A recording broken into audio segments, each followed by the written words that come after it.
Hello, I'm Gordon Lang, editor of CameraLabs.com. I'd like to give you a brief video tour around the Nikon D90. Here it is, the D90. This is a successor to the Nikon D80, which was one of the most popular mid-range digital SLRs on the market over the past couple of years. Now externally, the new D90 very much resembles its predecessor, and that's no bad thing. It means the D90 inherits excellent design and build quality. This camera feels very comfortable in your hands, and all of the controls fall under your fingers in exactly the right places. The D90 also has pretty much the same viewfinder, which means it's big and bright and features on-demand grid lines that you can simply switch on and off in a menu. It also has the same 11-point autofocus system, although the D90 now also adds a 3D tracking option. But of course there are many new features to the D90, including of course that movie recording facility. So now without further ado, let's take a look at some of its highlights. First of all, there's an increase in resolution from 10.2 to 12.3 megapixels. That's exactly the same resolution as the semi-pro D300 model, although the D90 does only support 12-bit processing. If you buy the D90 in a kit, you'll also get it with a new DX 18-105mm lens. Now that may be 30mm shorter than the 18-135 that was bundled with the D80, but crucially this new model now features vibration reduction to help counteract for camera shake. Owners of other Nikon lenses will be pleased to know the D90 also still features a built-in AF motor, so if you've got any of those older lenses, they'll still autofocus on the D90. Round the back of the camera you'll find a larger and much more detailed 3-inch VGA screen. Now on the D90 you can additionally use this for live view, and as you can see here it also features face detection autofocus. Continuous shooting is now 50% faster. It used to be 3 frames per second on the D80 and now it's 4.5 frames per second on the D90. Here's how that sounds. The D90 also becomes the world's first DSLR to record video, complete with sound, and in nothing less than the high-definition 720p format. I'll be talking more about that and showing you some demonstrations later on in the video, but right now let's take a closer look at some of the D90's controls. Externally, the new D90 very much resembles its predecessor, although look just above the logo here and you'll notice 3 dots. Behind there's the built-in microphone for the movie mode. Turning to the upper left side of the body you'll see the main command dial, with the usual shooting modes and scene presets. In the middle of the body you'll find a pop-up flash and a hot shoe for external flash guns. The upper right side of the body is dominated by this large information screen.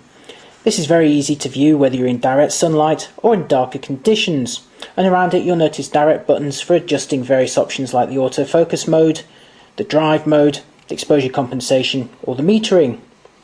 And like the D80 before it, you'll see the D90 has both a finger dial and a thumb dial, making it very easy to change lots of settings.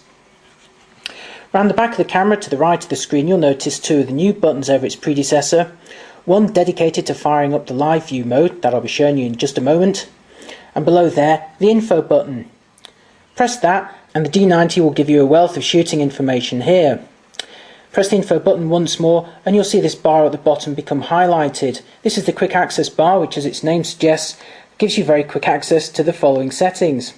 Things like assigning the function button or perhaps the exposure lock button. To the side of the camera behind this door you'll find the memory card slot, and the D90 like its predecessor takes SD memory.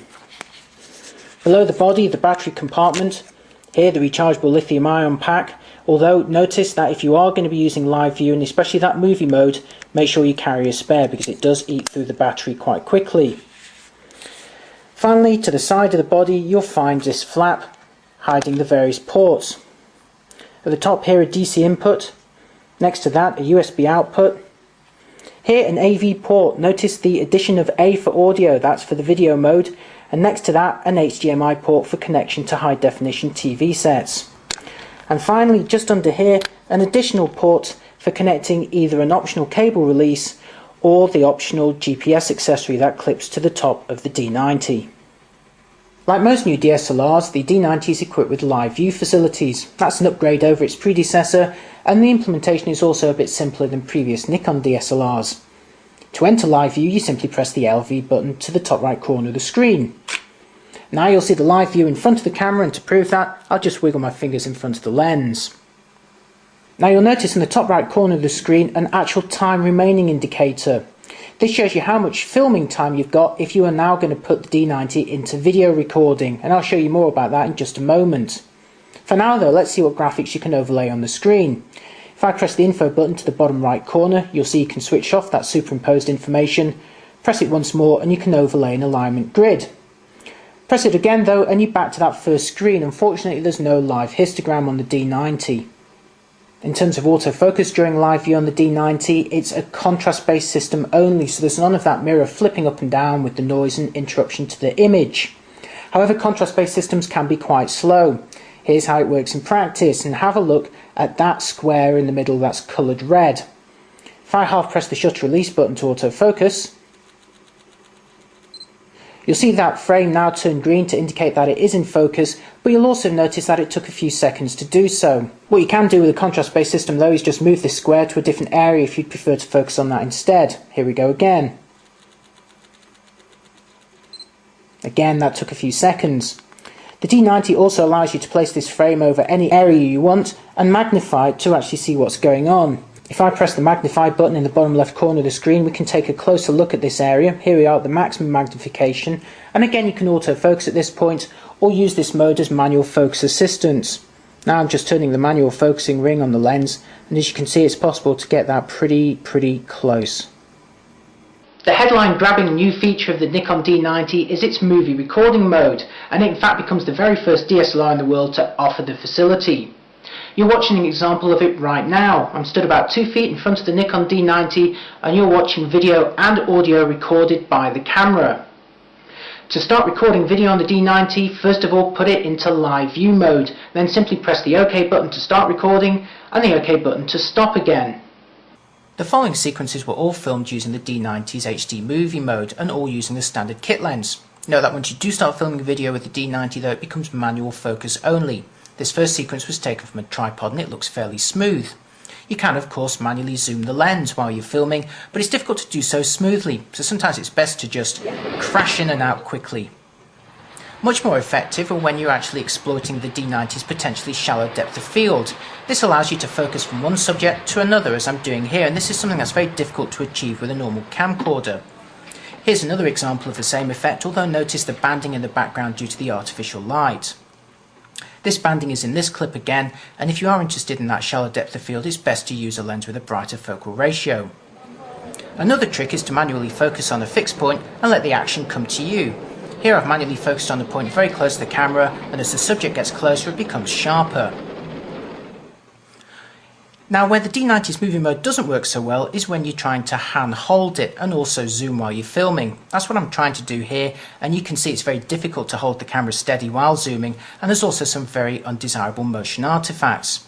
Those are due to the D90's rolling shutter, and we've got a full explanation of how that works in our review at cameralabs.com. The Nikon D90 is a feature-packed mid-range DSLR that inherits a number of aspects from the semi-pro D300, while also throwing in a few fairly unique qualities of its own. It also brings the earlier D80 bang up to date with all the latest gadgetry. So, over the D80 you get a couple of extra megapixels, a larger and more detailed VGA screen with live view facilities, faster continuous shooting, and of course that movie mode.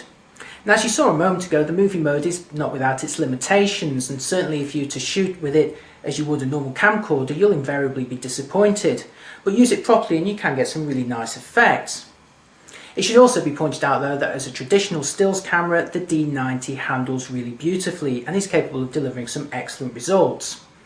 Perhaps its biggest problem though is the other cameras that are available at the same price range. For the same money as the D90, you could alternatively buy the faster and tougher Canon EOS 40D, or perhaps the Pentax K20D that has high resolution and also weatherproofing, not to mention built-in image stabilization.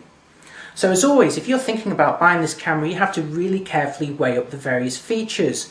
Which ones do you really need in practice?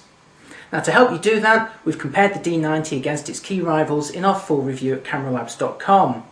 There you'll also see comparisons in terms of image quality and resolution, and also noise levels. So to find out if the D90 is the ideal mid-range digital SLR for you, then head on over to our full review. You'll find it, as always, at www.cameralabs.com.